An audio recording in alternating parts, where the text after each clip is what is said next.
그 모시기 어려운 강사는 아니고요. 제가 물리적으로 멀리 떨어져 있다 보니까 그래서 제가 저희 동네에서 촌장 노릇하느라고 밖에 나오기가 어려운 것밖에 없는데 이렇게 지켜주셔서 감사합니다.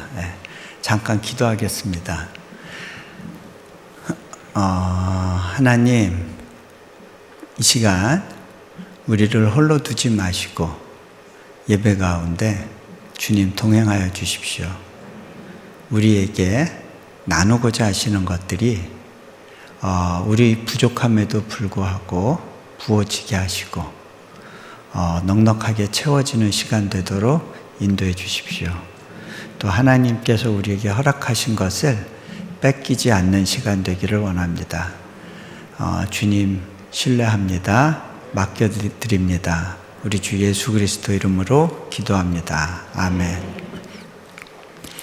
자, 제가 이 세 번의 메시지 중에 주로 이번에 제가 그 아브라함 이야기를 담았습니다. 아브라함의 삶의 여정 가운데 일해 주셨던 하나님께서 또 여러분의 삶 가운데 어떻게 일해 주시는지에 대해서 또 기억해보고 또 기대해보는 그런 시간으로 이 시간을 가졌으면 좋겠습니다. 오늘 말씀을 보면요, 아브라함의 인생 가운데 어떻게 보면 제일 중요한 순간에 대한 이야기입니다. 하나님께서 한 가지 바라셨던 것이 있었습니다. 아브라함이 가나안 땅으로 들어와서, 그러니까 고향을 떠나고 가나안 땅에 들어와서 하나님과 동행의 여정을 하면서 한 가지 그가 바라고 있던 하나님의 약속, 그것이 이루어지는 걸 기다렸죠. 그런데 하나님이 그 약속을 하신 이유는 그저 아브라함이 행복하게 후사를 잇고 그렇게 해서 자손을 많이 갖는 것, 그것이 다가 아니었습니다.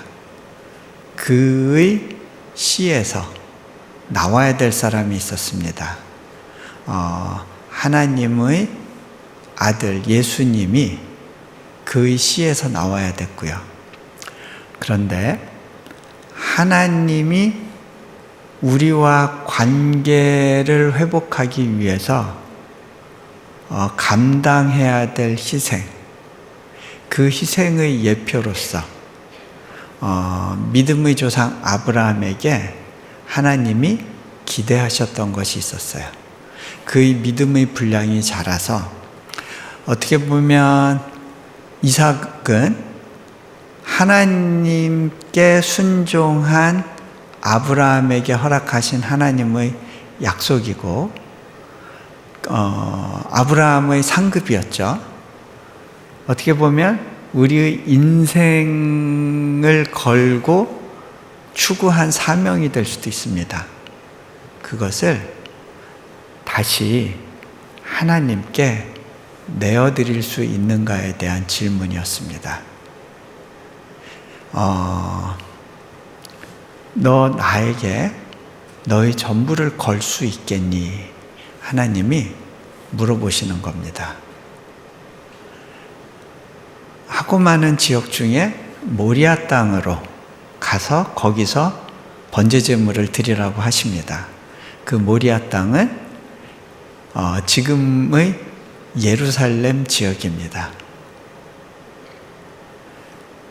아마도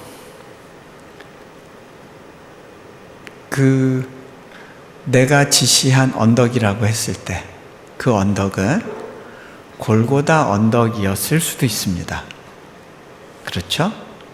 하나님의 희생, 그 희생을 예표하는 아브라함의 헌신과 희생을 하나님이 요청하신 겁니다. 아브라함은 하나님의 그 인류 구원을 위한 계획을 다 알지는 못했습니다. 다 알고 순종한 것은 아닙니다. 그런데 아브라함이 아침에 일찍이 일어나서 나귀의 안장을 지우고, 아무 말이 없습니다. 하지만 그의 삶 가운데 그가 해왔던 순종의 예를 따라서 이삭을 데리고 출발합니다. 나는 이 끝에 뭐가 기다리고 있는지 모르겠어. 하지만 하나님이 내게 이것을 요구하신 게 분명하다면 나는 그것을 할 수밖에 없어. 그 마음으로 이삭을 데리고 길을 떠납니다. 어떻게 이게 가능할까? 그 프로세스가 그 과정이 여러분들한테는 그냥 버겁기만 하고 불편한 구절이고, 그래서 빨리 이렇게 넘어가고 싶고 그랬던 내용일지 모르겠어요. 그런데 이 내용을 제 삶에서 경험한 것들을 가지고 좀 이렇게 늘려서 한번 좀 풀어보면 좋겠다는 생각이 듭니다. 어떻게 보면 하나님께서 아브라함에게 그의 고향과 친척과 아비의 집을 떠나라고 명령하신 이후에 두 번째 아브라함에게 내려놓음에 대해서 요청하시는 장면입니다. 자,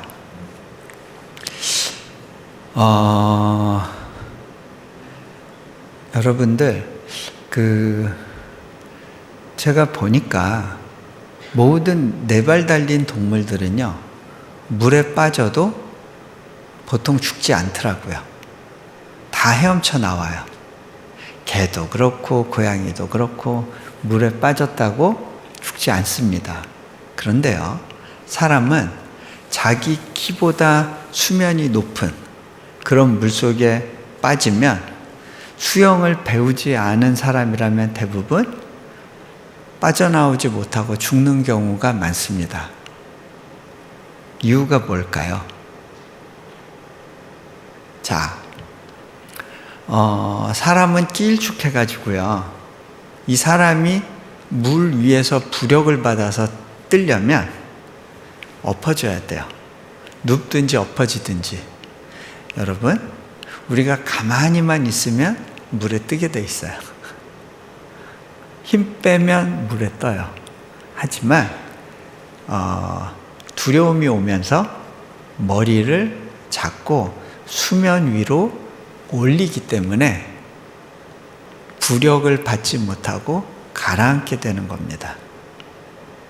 자, 제가 아이들한테 수영을 가르칠 때 제일 어려운 부분이, 저희 아이들이요, 얼굴에 물 닿는 거 너무 싫어하고 코에 물 들어가는 걸 너무 싫어하는 거예요.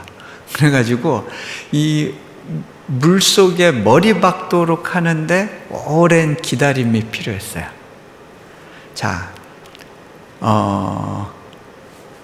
코에 물이 들어가면 불편하죠. 물 먹으면 콜록콜록하고 힘이 듭니다.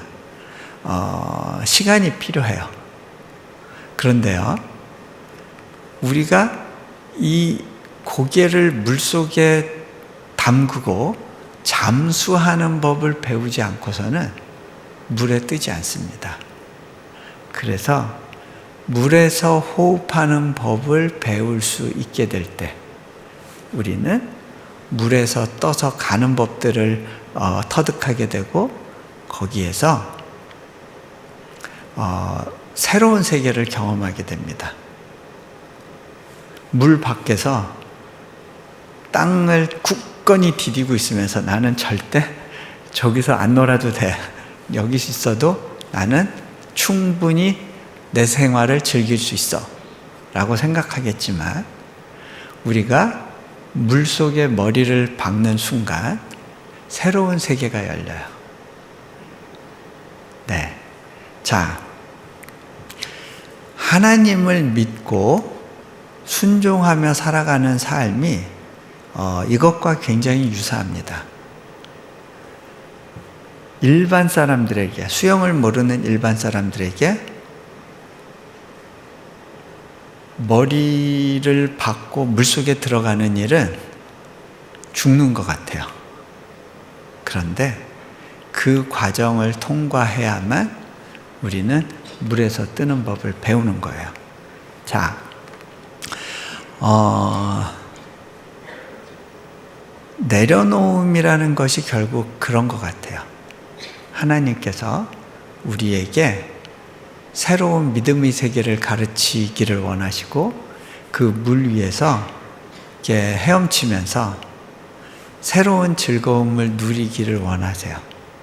그런데 그렇게 하려면 코에 물들어가는 일, 본성을 거스르는 일을 기꺼이 감당하는 그런 시간이 필요합니다. 자, 제가 내려놓음이라는 책을 썼는데요. 실은 내려놓음이라는 제목을 제가 붙인 것이 아니에요. 네. 출판사에서 이제 이 책의 내용을 보고 나서 여기에서 내려놓는다는 표현이 많이 나오는데 우리 아예 제목을 내려놓음으로 하면 어떨까요? 이거 굉장히 안 팔릴 제목이고 부담스러운 제목이지만 우리 같이 책 제목 내려놓읍시다. 그렇게 이야기를 하셔서 저는 어차피 안 팔릴 책인데 제목이 뭐라고 붙은들 그게 무슨 상관이 있을까라고 하는 생각이 있었어요. 저는 그 책은 안 팔릴 책이라는 분명한 확신이 있었어요. 무명의 선교사가 쓴 책. 예. 누가 사서 보겠어요. 예. 그것도 선교지 이야기. 예. 재미없다고 생각할 거라고 생각을 했습니다. 그랬기 때문에 일례로 제가 거기에서 다 사람들 실명을 거론하면서도 이분들한테 양해를 구하지 않았어요. 왜냐하면 뭐 영향력이 미비할 텐데 뭐 이런 걸로 일일이 다 사람들한테 뭐 양해를 구할 필요가 있을까. 근데 굉장히 당혹스러운 일이 벌어지고 말았습니다. 이 책이 어마어마하게 팔리기 시작한 거예요. 그래서 아마 국내 저자가 쓴 기독교 서적 중에서는 가장 많은 부수를 기록한 것 같아요. 그게 이제 더 깨지진 않을 것 같은 게 이제 유튜브의 시대가 오면서 사람들이 책을 안 읽어요. 예. 기독교 인구가 또 주는 것 같아요. 그러다 보니까 이제 누군가가 그 기록을 깨주면 좋겠는데 그런 날이 쉽게 오지는 않을 것 같아요. 자, 그런데요. 그러다 보니까 난리가 났어요. 왜냐하면 사람들은 저를 내려놓음의 저자가 아닌 내려놓은 사람으로 인식하기 시작했어요. 제목 제가 붙인 거 아닌데 사람들은 뭐 많이 그런 식으로 생각을 했어요. 야, 이 하버드 대학 졸업하고 몽골에 선교사로 갔네? 이런 게 내려놓는 거구나라고 생각을 했던 것 같아요. 그러다 보니까 어떤 청년은 저에게 와서 선교사님이야 뭐 내려놓을 게 있으니까 내려놨겠지만 난 가진 게 없고 내세울 게 없어요. 도대체 뭘 내려놔야 되는 거죠? 네. 그때 제가 깨달았어요. 내가 내려놓음 책을 썼지만 처음부터 내려놓음이란 제목으로 책을 쓰려고 하지 않았기 때문에 내려놓음에 대한 정의를 내리지 않았어요. 그러다 보니까 저 자신도 내려놓는다는 것이 무엇인지를 정리하는 데 시간이 필요했어요.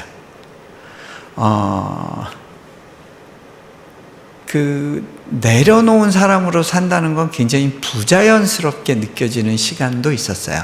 한 예로요.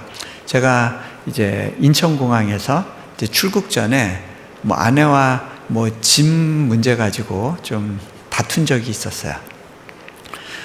뚱 하고 있는데 어떤 분이 지나가다가 저를 알아보고 이용규 선교사님 아니세요? 그러는데 갑자기 제가 급 반전 모드로 예, 안녕하세요.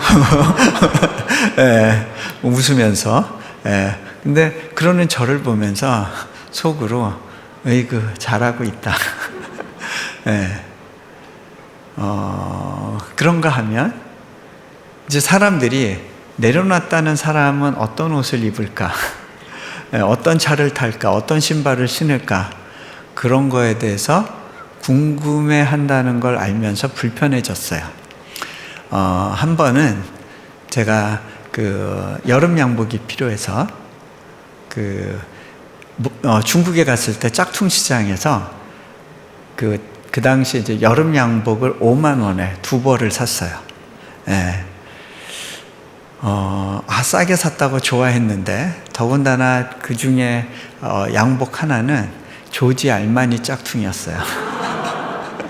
네, 그래가지고 조지 알마니가 상표가 여기저기 붙어 있는데 나름대로 열심히 잘 뗐어요. 근데 이 양복 안감 안에 조지 알마니 상표가 박혀 있는데 뭐 그건 어떻게 할 수가 없었죠. 그걸 입고 한국에 여름에 이제 집회에 나갔어요. 이제 강사를 대접하겠다고 교회 장로님들이 이제 같이 이제 식사하는 자리를 가졌는데, 식사하는 중에 자꾸 제 옷을 벗으래요. 아니, 그냥 저 입고 있어도 편하다고, 안 덥다고 그래도 굳이 막 와서 옷을 벗겨 갖고 가시는데, 벗겨 갈 때까지는 기쁘게 가셨는데 걸어놓고 오시는데 침묵. 이러고 오시는데 순간적으로 이제 중이 재발 저린다고, 혹시 조지 알마니 상표 때문에? 갑자기 난감한 거예요. 그거요, 제가 중국에서 산 짝퉁인데요, 이런 말이라도 할까? 말까? 불편한 거예요. 그러다가 그냥 이제 지나갔는데 이제 그런 생각들이 들었었어요. 도대체 어떻게 사는 게 내려놓는 거지? 자, 그런데요, 하나님이 요구하시는 건요, 우리나라 전통의 정서와는 좀 다른 거예요. 한국에는 청빈사상이라는 게 있어요. 없이 사는 모습을 보여주면, 리더가 특히 그런 모습을 보여주면 이제 사람들이 그거에 대해서 이렇게 편안해하고 이제 감동받는 분위기가 있잖아요. 자, 그런데 굳이 그렇게 안 해도 되는데 남들이 보기 때문에 하는 거는, 그거는 진정한 내려놓음하고는 다른 것 같아요.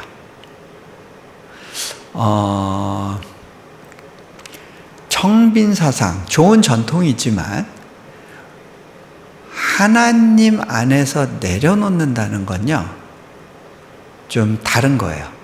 실은 내려놓음 책 나왔을 때 많은 사람들이요, 그거 불교 책 아니야? 라고 인식을 해서 불교도 분들이 많이 사서 봤어요. 그리고 이거 기독교 책이네? 근데 제목이 왜 이렇게 붙었을까? 그러면서 내가 아는 친구 중에 좀 이렇게 별로 잘 살지 못하는 크리스찬 애가 있는데 이거 선물로 줘야겠다. 그렇게 해서 선물로 많이 줬대요. 자, 그런데 불교에도요, 비움, 공사상, 무소유, 이런 전통이 있어요. 그렇죠? 그거와 내려놓음이 어떻게 다를까요? 기독교 안에서의, 그 복음 안에서의 내려놓음은 어떻게 다를까요? 기본적으로요, 불교에서는요, 우리의 결핍에 대해서 그 자체를 부정하고 우리의 욕구를 죽이는 쪽으로 가요. 이제 원시불교는 특히 이제 석가모니의 첫 번째 가르침은 그런 쪽이에요. 그런데 성경의 하나님은 우리의 필요를 부정하지 않으세요. 우리의 결핍을 이해하시고 그것이 채워져야 된다라는 것을 그리고 그 채우기를 원하신다는 것을 성경은 말씀하세요. 자, 기독교적인 내려놓음은 실은 가장 좋은 것으로 채우는 과정이에요. 예를 들면 이런 겁니다. 여러분이 저녁 시간에 평소에 먹고 싶었던 음식을 뷔페에 가서 실컷 드셨어요. 그리고 나서 TV 광고에 맥도날드 광고 나오고 그 다음에 신라면 광고 나올 때 그거 보면서 저거 나의 소울푸드인데 그러면서 막 마음이 흔들리고 그러세요? 그렇지 않잖아요. 가장 좋은 것으로 채우는 거. 그랬을 때 덜 좋은 것들에 대해서 관심 갖지 않게 되는 것. 그것이 성경적인 내려놓음이에요. 그리고요, 불교에서는요, 비우고 정리하는 주체가 자기 자신이에요.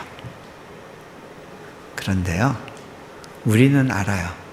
우리 스스로 우리의 결핍을 해결할 수 없다는 것을. 하나님이 우리의 필요를 채우시고 우리 안에 들어오셔서 우리의 주인이 되어 주실 때 우리가 더 이상 필요를 느끼지 않게 되는 거예요. 다시 말하면 야외에 드럼통이 있는데 그게 땅에 박혀 있어요. 자, 거기에 비가 올 때마다 물이 차면 모기가 들끓으니까 이 물을 비워야 돼요.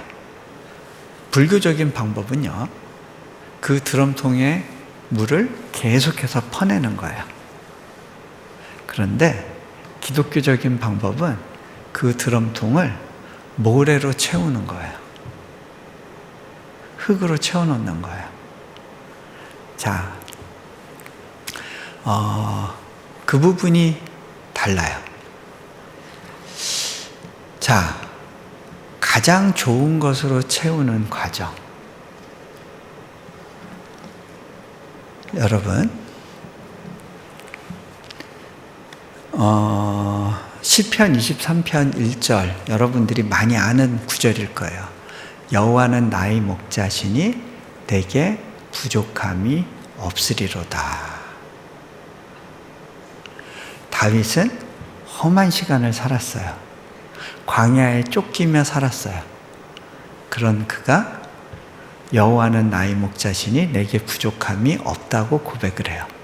여러분 부족한 거 많아요? 적어요? 없냐고 물어보면 되게 당황하실 것 같고 네, 많아요? 적어요? 부족한 게 많죠. 자, 근데 어떻게 다윗은 부족함이 없다고 고백할 수 있을까요?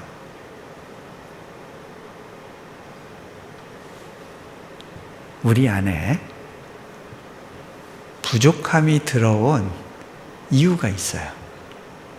자, 여러분, 에덴 동산을 보세요. 에덴 동산에 아담과 하와가 살았는데 거기 살았던 아담에게 부족한 게 있었을 것 같으세요? 없었을 것 같으세요? 없다. 맞아요? 없을 것 같으세요? 자, 그러면 여러분들은 부족한 거 많으시죠? 근데 한번 생각해 보세요. 여러분이 가진 게 더 많아요? 아담이 가진 게 더 많아요? 네? 여러분이 갖고 있는 것 중에 아담은 가져보지 못한 게 너무 많죠? 그렇잖아요. 심지어 과일도요, 여러분이 드시는 과일이, 여러분이 드시는 딸기가, 아담이 먹었을 과일보다 훨씬 당도가 높을 거예요. 왜? 여러 번의 유전자 가공을 했기 때문에, 또는 계속해서 교배를 통해서 더 좋은 품종을 만들어냈기 때문에, 개량이 됐기 때문에. 자, 분명히 여러분이 가진 게 더 많은데 여러분은 부족한 게 많고 아담은 부족한 게 없을 거잖아요. 이유가 뭘까요? 이유는 하나예요. 아담에게 있었던 건 하나. 하나님이 내 모든 필요를 채우신다는 믿음이 있었어요.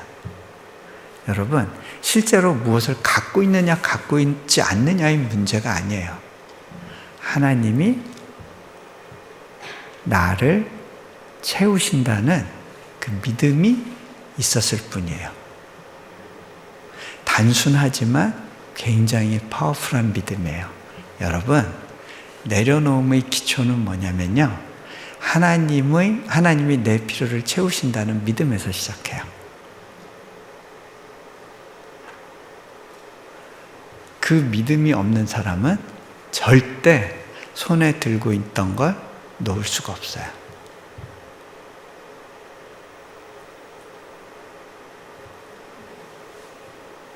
내려놓는다는 건 뭐냐면, 결국 다른 말로는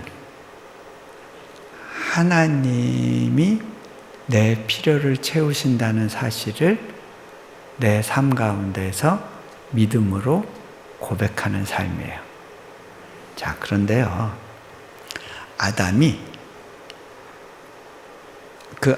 그 믿음에 대해서 사단이 도전을 했어요.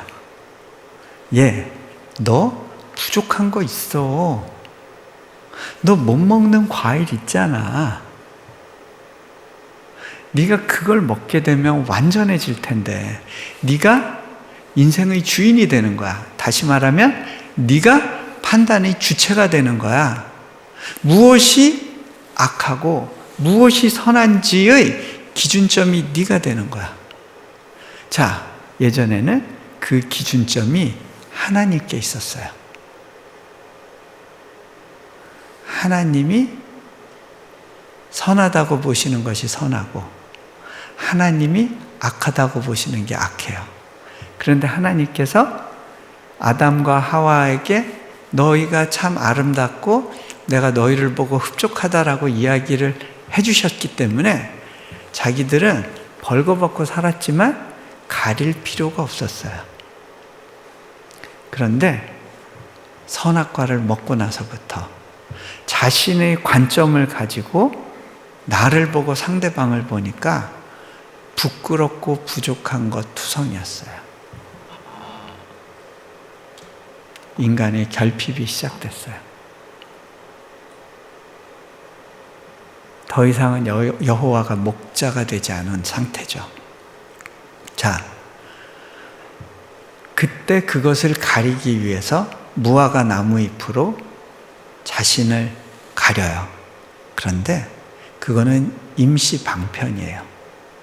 이건 마치 뭐와 같냐면요, 여러분, 마음이 허하면 명품을 찾게 돼요. 자신을 가리기 위해서. 명품 자체가 나쁜 건 아닌데 자신의 부족함을 가리기 위한 수단으로서 그것을 찾는 그거는 병이죠. 왜? 그걸로 채워지지 않아요. 더 큰 갈증이 유발돼요. 여러분, 어떤 분들은 성공의 어떤 징표로서 좋은 차를 원할 수 있어요. 그런데 좋은 차를 가져보세요. 그것 때문에 행복한 기간이, 유효기간이 어느 정도 될까요? 3개월에서 6개월? 한 5년째 그 차 타면서 나 이 차 때문에 여전히 행복해 하세요? 아니면 다음에 이 차 대신에 뭘로 바꿔야 될까를 생각하세요? 아파트도 마찬가지예요. 유효기간이 있어요. 그렇죠? 그게 결국 무화과 나무 잎으로 자신의 부족한 걸 가리는 거예요. 그게 있으면 남들이 좀 더 인정해 주지 않을까? 알아주지 않을까? 자,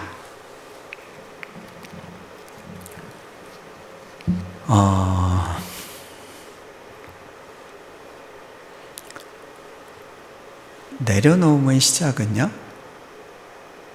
하나님께서 내 필요를 채우신다는 믿음을 가지고 그분께 내 필요를 맡겨드리는 데서 시작이 돼요. 그런데요, 그러려면 하나님을 경험적으로 알아야 돼요. 하나님께서 처음부터 아들을 주시고 아들을 내게 바쳐라 라고 하시지 않았어요. 왜 아들을 갖는 시간을 그렇게 늘리셨는지 아세요?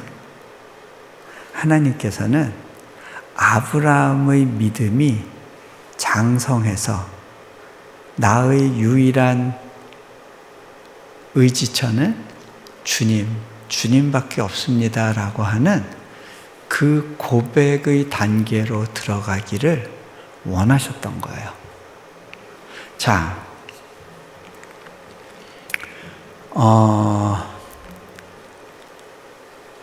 먼저 하나님이 어떤 분인지를 경험적으로 배워야 돼요.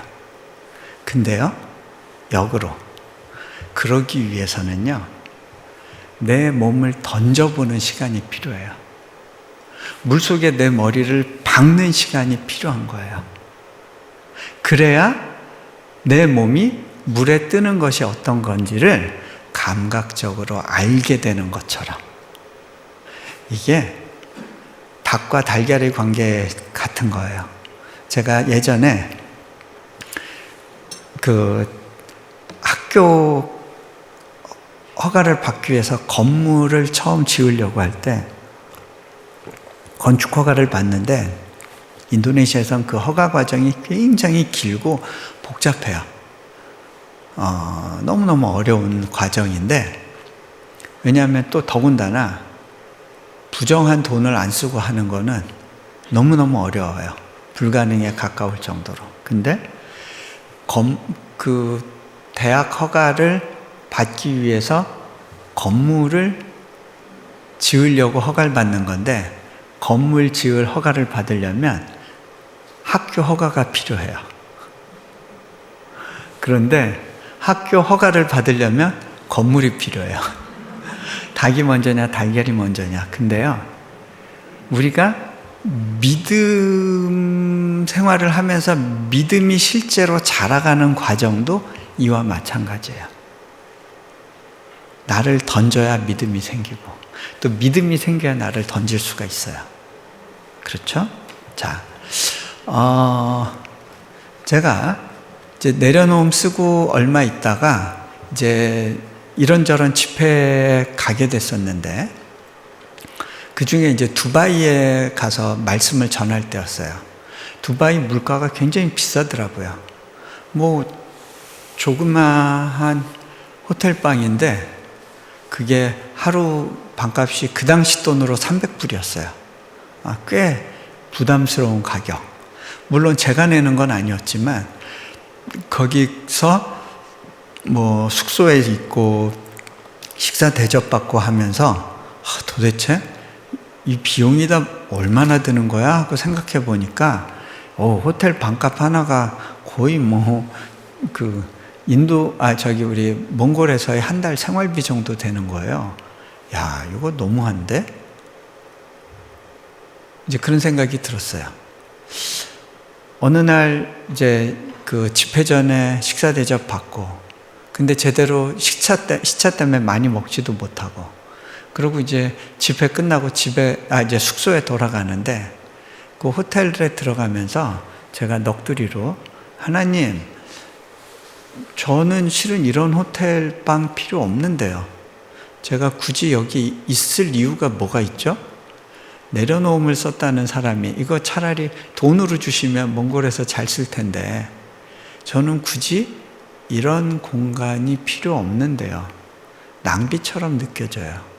제가 그렇게 하나님께 넋두리한 적이 있었어요. 그때 하나님께서 제게 이런 마음을 주셨어요. 저는 지금도 이게 하나님이 주신 마음이라고 느껴지는데요. 그냥 내가 너에게 허락한 것을 있는 그대로 누려주지 않겠니? 나는 너에게 가장 좋은 것을 선물로 주고 싶단다.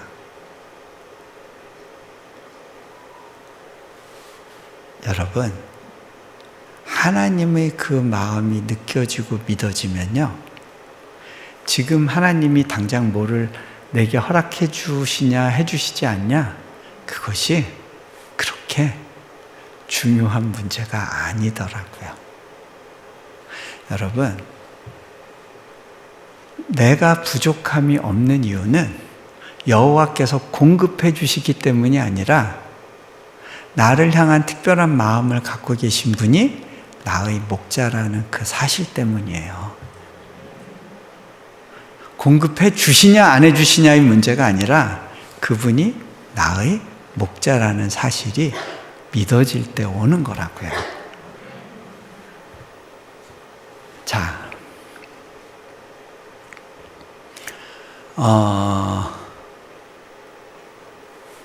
하나님께서는요, 우리 삶에 그 자그마한 잔잔한 필요들을 채우기를 기뻐하세요. 한 가지 예를 들어 드릴게요. 한 번은 제가 아내하고 이런 이야기를 잠자리에서 같이 한 적이 있었는데, 아내가 그러는 거예요. 여보, 나는 인도네시아에서 살면서 정말 부족한 게 없다고 생각이 돼요. 하나님이 우리 필요를 다 채우신다는 거가 믿어져요. 그런데 한 가지 아쉬운 건 있어요. 그랬어요. 그래서 아쉬운 게 뭐냐 그랬더니, 좀 가을날 시원한 바람을 맞으면서 숲속을 거닐고 싶대요. 인도네시아는요, 숲은 다 정글이기 때문에 사람이 들어갈 수 없는 곳이에요. 대부분이 그래요. 그리고 인도네시아에는 더운 날씨와 더 더운 날씨만 있어요. 시원한 바람이 없어요. 여러분, 여러분이 가을날 그냥 무심코 맞고 지나가는 그 시원한 바람이 누군가에게는 소원이 될 수 있어요. 여러분은 그것에 대해서 감사해 보셨나요? 여러분이 무심코 누리고 있는 많은 것들이 누군가에게는 주어지지 않아서 눈물이 되는 것들이 많아요. 그것들에 대해서 감사하는 것만으로도 하나님이 우리에게 얼마나 풍성하게 베푸시는 분인지를 이해할 거예요. 여러분이 가을날에 단풍을 달라고 요구해 본 적이 없을 거예요. 그런데 하나님은 우리가 요청하지도 않은 것들을 우리에게 너무 많이 예비해 주셨어요. 그렇죠? 네. 자, 아내와 이제 그 대화를 하던 중에 제가 한마디 더 했어요. 여보, 나는 그 숲과 그 시원한 바람 플러스 거기에 좀 개울이나 강이 흐르고 있어서 그 물소리를 들으면서 거닐면 너무 좋을 것 같은데. 그렇게 우리의 이야기가 이제 끝이 났어요. 그 해 초에 이제 그런 대화를 나눴는데, 그리고 2달 후에 이제 부활주일이 됐을 때 제가 멜번에 이제 집회 요청이 있어서 가게 됐어요. 한 2년 전에 약속한 집회이긴 했는데 거기 갔을 때 목사님이 그러시는 거예요. 아, 선교사님, 올해는 저희가 장소를 바꿨어요. 전교인 수련회로 하는데 좀 이번에는 산속에 있는 농장을 빌렸는데 거기서 집회를 합니다. 그리고 거길 운전해서 같이 갔어요. 그 농장지대에서 제가 보니까 근처에 야라강 상류가 있다는 이야기를 듣고 그 상류를 찾아서 혼자 거닐게 됐어요. 숲길을 따라 거니는데 거기서 바람이 휙 하고 부는데요. 여러분, 부활절 4월은 남반구의 가을이에요. 그 시원한 바람이 저의 옷깃을 싹 스치고 지나가는데 갑자기 하나님께서 제게 이렇게 말씀하신다고 느껴졌어요. 서프라이즈!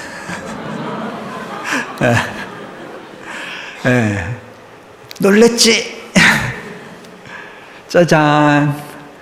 이거 내가 널 위해서 서프라이즈로 준비한 거거든?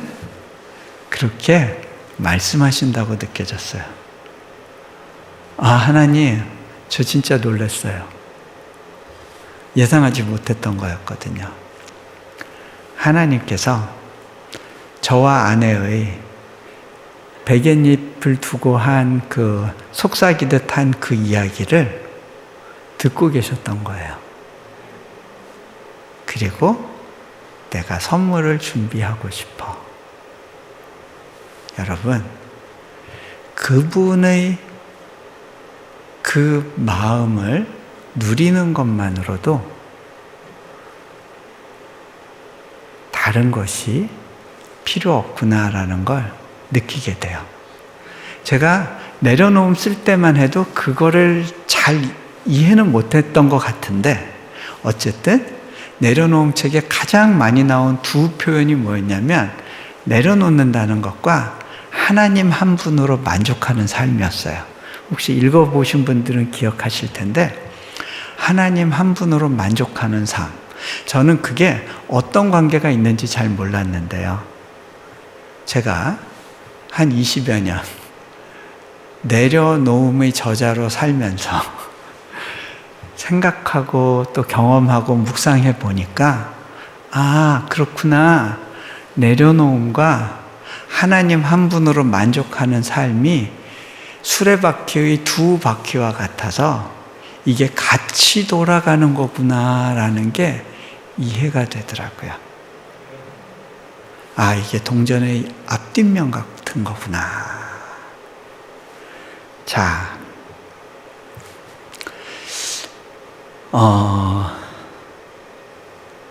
저는 그 하나님의 저를 향한 관심과 사랑에 대해서 믿어졌기 때문에 제 인생을 하나님께 의탁하고 정말 물속에 제 코를 박는 그런 순간들이 여러 번 있었어요. 어떻게 보면 자유낙하, 죽을 것 같잖아요. 그런데 하나님 안에서의 자유낙하는요, 언제가 될지는 모르지만 받으시는 하나님의 손이 있어요. 자, 몇 가지 예만 들어드리면요. 저는 한국에서 중국사를 전공했고요. 유학을 가고 싶었어요. 그런데 하나님께서 제 삶 가운데 개입하셨어요. 그래서 전공을 바꿔서 유학을 가게 됐습니다. 그 과정에서 실은 이제 기도 가운데 받았던 말씀이 있었는데 하나님께서 유학을 보내시겠다는 것과 학문의 길에서 하나님의 영광이 되게 하겠다는 것, 그리고 더 나아가서 그 미국이든 영국이든 하나님께서 유학의 길을 열고 가게 하실 거라고 하는 그런 하나님의 메시지를 기도하는 분들을 통해서 또 저희 기도 가운데 이제 확증으로 받았어요. 그런데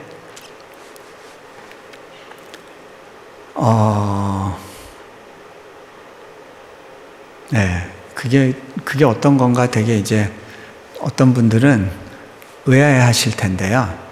이게 뭐 기도했더니 하나님이 뭐 거룩한 음성으로 말씀하시고 그런 게 아니고요.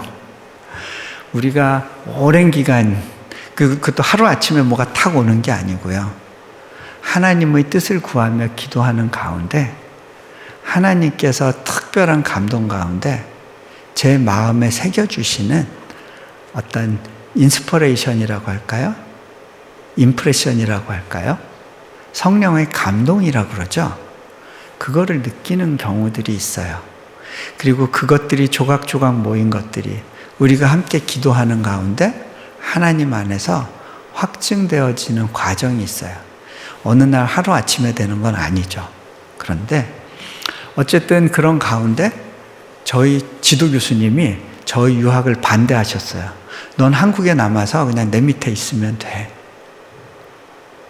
그런 가운데 유학 가는 거 너무 어렵잖아요. 한국에 돌아오는 거가 부담스러워지죠. 어떡하지? 하나님은 보내신다고 했는데 기도했어요.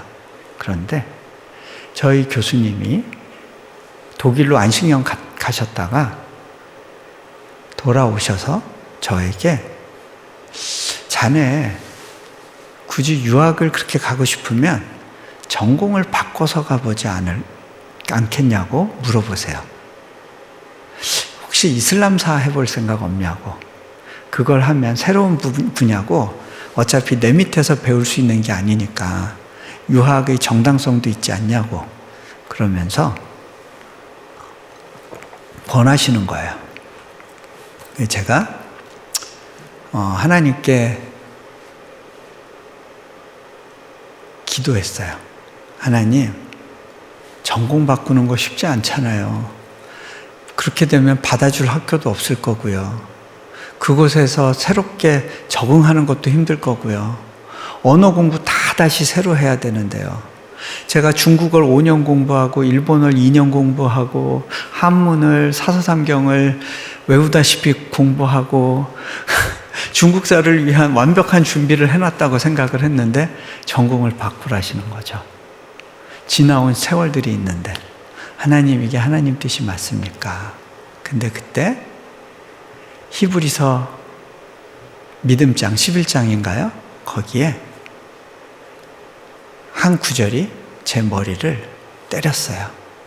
아브라함은 부르심을 받았을 때 갈 바를 알지 못하고 떠났다는 말씀이었어요. 아, 그렇구나. 믿음은 다 알고 가는 게 아니구나. 갈 바를 모르고 가는 거구나. 그때 제가 하나님 뜻 가운데 서겠다고 결단을 하고 전공을 바꾸게 됐죠. 그렇게 했는데 하나님께서 저를 하버드 대학교로 보내셨고 거기서 공부하게 하셨어요. 제가 공부를 1년 마치고 나서 코스타 집회에 참석했을 때 선교 헌신으로 2년간 선교지에 가서 하나님을 섬길 사람에 대한 콜링이 있었어요. 근데 그때 제 안에 그런 마음이 있었어요. 하나님, 제 공부를 무사히 마치게 됐을 때 제 인생의 인연을 하나님께 기꺼이 드리겠습니다. 그렇게 서원하는 기도를 했어요. 그리고 강단 앞으로 나왔죠. 서원을 하는 마음으로. 그 약속을 가장 잘 지킬 수 있는 방법을 생각했을 때 졸업 직후에 움직이는 게 제일 좋겠다 생각을 했어요. 그래서 졸업을 하고 나서 몽골 땅으로 가게 됐죠. 몽골에서 2년 약정으로 있었는데 1년쯤 지난 시점에서 이제 한국의 대학에서도 뭐 이제 제안도 오고 이런 시기였어요. 아, 이제 내가 어디에서 정착하며 또 일을 해야 될지를 이제 기도해야겠구나. 기도하고 있었어요. 그때 하나님께서 제 마음 가운데 이런 울림을 주셨어요. 예, 너 여기 좀 더 있어주지 않을래? 저는 그 초청이 너무 달콤하다는 생각이 들었어요. 하나님 더 있어 달라고요? 예, 그러면 계속 있어 볼게요. 하나님이 있으라 하시는 때까지 있을게요. 그리고 그 길로 평생 선교사가 돼버린 거예요. 결국 그거는 뭐냐면요, 평생 월급이란 거 없이 살아가는 삶을 의미했어요. 내 스스로 내 필요를 채우지 않는 삶이었어요. 그런데 그 초청이 제게는 굉장히 달콤하게 다가왔고 믿음으로 반응하게 됐어요. 그리고 나서 몽골에 있다가 어느 날부턴가 하나님께서 몽골 땅을 떠나라는 부담을 주시기 시작했고, 제가 몇 개월에 거쳐서 하나님 좀 구체적으로 말씀해 주세요 하고 확증을 구했을 때 하나님께서 주신 여러 가지 확증이 있었어요. 그래서 결국 몽골에서의 사역을 정리하고 나온 중에 이제 인도네시아 땅을 보게 됐고 인도네시아 땅으로 들어가게 됐어요. 인도네시아 땅에서도 제 전부를 걸고 자유낙하해야 되는 그런 상황들이 있었어요. 그런데 그때마다 경험하는 하나님이 있었어요. 아브라함이 자기의 자식을 하나님 앞에 내어드릴 수 있었던 이유는요, 그 하나님이 누구신지를 경험적으로 배웠기 때문이에요. 하나님에게는 뭔가 대안이 있으실 거야. 하나님은 나를 향한 가장 선한 계획을 가지고 이것을 명령하셨을 거야. 그 믿음이 있었기 때문에 기꺼이 이삭을 끌고 간 거죠. 이삭이 장작더미에서 손발이 묶이는 순간이 있었어요. 저도 돌아보면 인도네시아에서의 사역은 하나님께서 손발을 묶으시는 과정이었어요. 저희가 이제 아이가 넷이 된 상태로 인도네시아에 들어가게 됐어요. 안식년 기간에 급하게 하나님이 아이를 주시는 바람에 아이가 넷이 돼가지고, 아이 넷 데리고 인도네시아로 들어갔는데, 거기에서 하나님은 제 건강에 어려움을 주셨고 또 여러 가지로 제 손발을 묶으시는 시간을 가졌어요. 정말 마라톤을 하려면 자유하게 하고 최적의 상황에서 뛰게 하셔야 되잖아요. 그런데 하나님은 손발을 묶은 상태로 마라톤으로 나가라고, 그렇게 등 떠미시는 것 같이 느껴지는 시간들이 있었어요. 그런데요, 거기에서만 배우는 하나님이 있어요. 제가 그 시간들을 살고 보니까 결국 내려놓음은 하나님을 향한 온전한 맡김의 과정이더라고요. 자, 첫 번째, 하나님을 누리는 거에서부터 시작된다고 얘기했죠.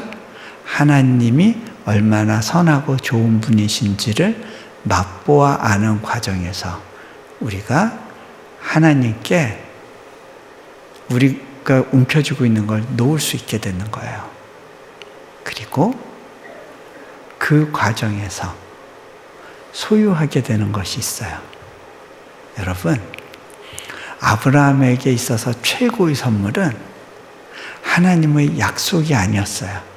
하나님의 복을 주시겠다고 했잖아요. 그 복이 궁극적인 선물이 아니더라고요. 진짜 궁극적인 선물은 복되신 하나님을 소유하는 삶이었어요. 그것이 아브라함에게 최고의 선물이었고, 그 선물이 얼마나 가치 있는지가 증명되는 그 순간은 하나님을 믿고 순종한 결과로 주어졌던 그 선물조차를 하나님께 내어드리는 그 과정을 통해서 이루어지는 거예요. 자, 오늘도 이 정도면 된 것 같네요. 같이 기도하시고 마무리하겠습니다. 자, 눈을 감으시고요.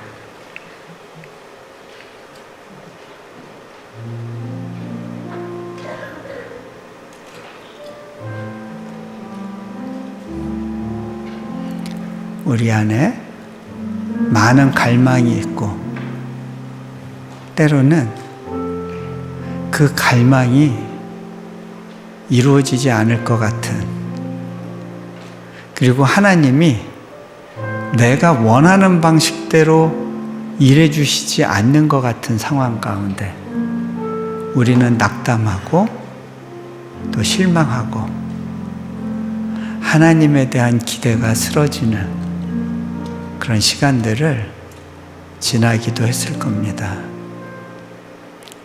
그래, 하나님을 믿는다고 해도 별 수 없었던 것 같아. 그런데요, 여러분, 정말 깊이 생각해 보세요. 여러분이 진짜 사랑하고 집착했던 것이 무엇인지, 나를 위해 희생하고 죽은 그분의 사랑이었는지, 아니면 내가 원하는 선물이었는지,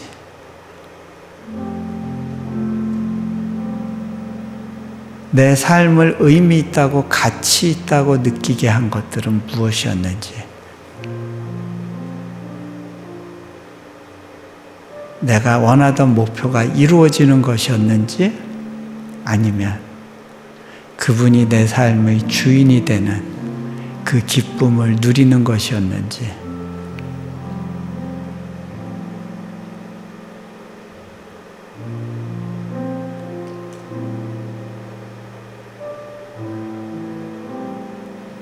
우리는 지금 얼굴을 물 위에 대며 어떻게든 밖으로 빠져나오려고 하지만 우리의 욕심의 한가운데서 점점 가라앉고 있는 그러한 삶의 모습을 가지고 있지는 않은지, 이 시간 내 필요를 나보다 더 잘 아시는 그분, 나의 순간순간에 필요를 채우시고 또 나의 기쁨이 되어주시기를 원하시는 그분이 내 삶에서 가장 가치 있는 분이라는 사실이 믿어지고 있는지, 그냥 눈 감고 묵상하시면서 제 얘기를 들어보시면 좋을 것 같아요. 제 아내가 저에게 물은 적이 있었어요. 여보, 당신이 과거로 시간을 되돌릴 수 있어서 옛날로 돌아갔을 때 다시 선택의 기회가 주어진다면 당신이 갔던 이 길을 또 선택할 생각이 있어요? 제가 돌아보니까 제 삶 가운데 버릴 것이 없더라고요. 왜 그러냐면 저희 그 문제와 실수에도 불구하고 그 삶의 여정 가운데 하나님과의 진한 만남이 있었고 그분이 담아주신 은혜가 있었기 때문에 아내에게 이렇게 얘기할 수밖에 없었습니다. 여보, 다른 길은 없는 것 같아요. 나는 이 길 외에는 다른 길이 보이지 않아요.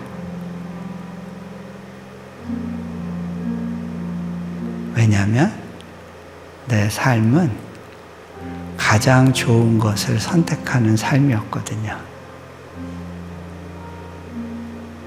여러분의 삶 가운데에서도 여호와가 나의 목자시니 내게 부족함이 없다는 그 고백이 능력이 되어서 사라지는 그런 시간이 되길 원합니다. 이 시간 나를 찾아와 주시는 그분을 좀 안고 누리는 시간이 되면 좋겠습니다. 주님, 내게 찾아와 주세요. 나의 목자 되신 주님, 나를 이끌어 주세요. 주님 안에서 나의 모든 갈망이 해소되고 내가 정말 가장 좋은 주님으로 내 인생을 채우고 만족할 수 있다는 사실이 경험적으로 고백될 수 있도록 주님, 내 삶 가운데 일해 주세요. 그렇게 잠시 기도하면 좋겠습니다.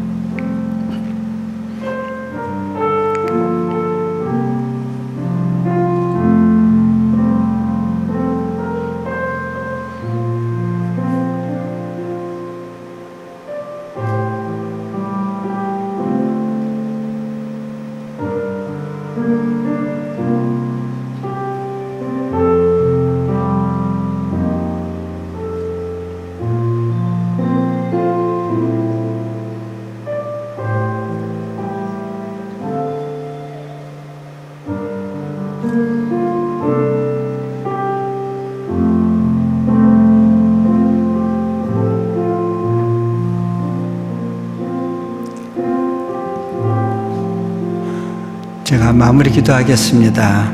하나님, 오늘 하나님께서 아브라함이란 한 사람을 택하셔서 믿음의 사람으로 세워가는 그 여정 중에 또 어떻게 찾아오시고 일하셨는지에 대해서 생각해 보았습니다. 주님, 그 아브라함을 연단 가운데 두셨던 그 하나님, 그 하나님의 그 선하신 뜻을 신뢰하며 우리의 인생도 맡겨드려 봅니다. 주님, 나의 필요를 내 스스로 채우려 하는 노력을 포기하고 주님을 신뢰하며 또 한 걸음을 걷게 하여 주십시오. 우리 주 예수 그리스도 이름으로 기도합니다. 아멘.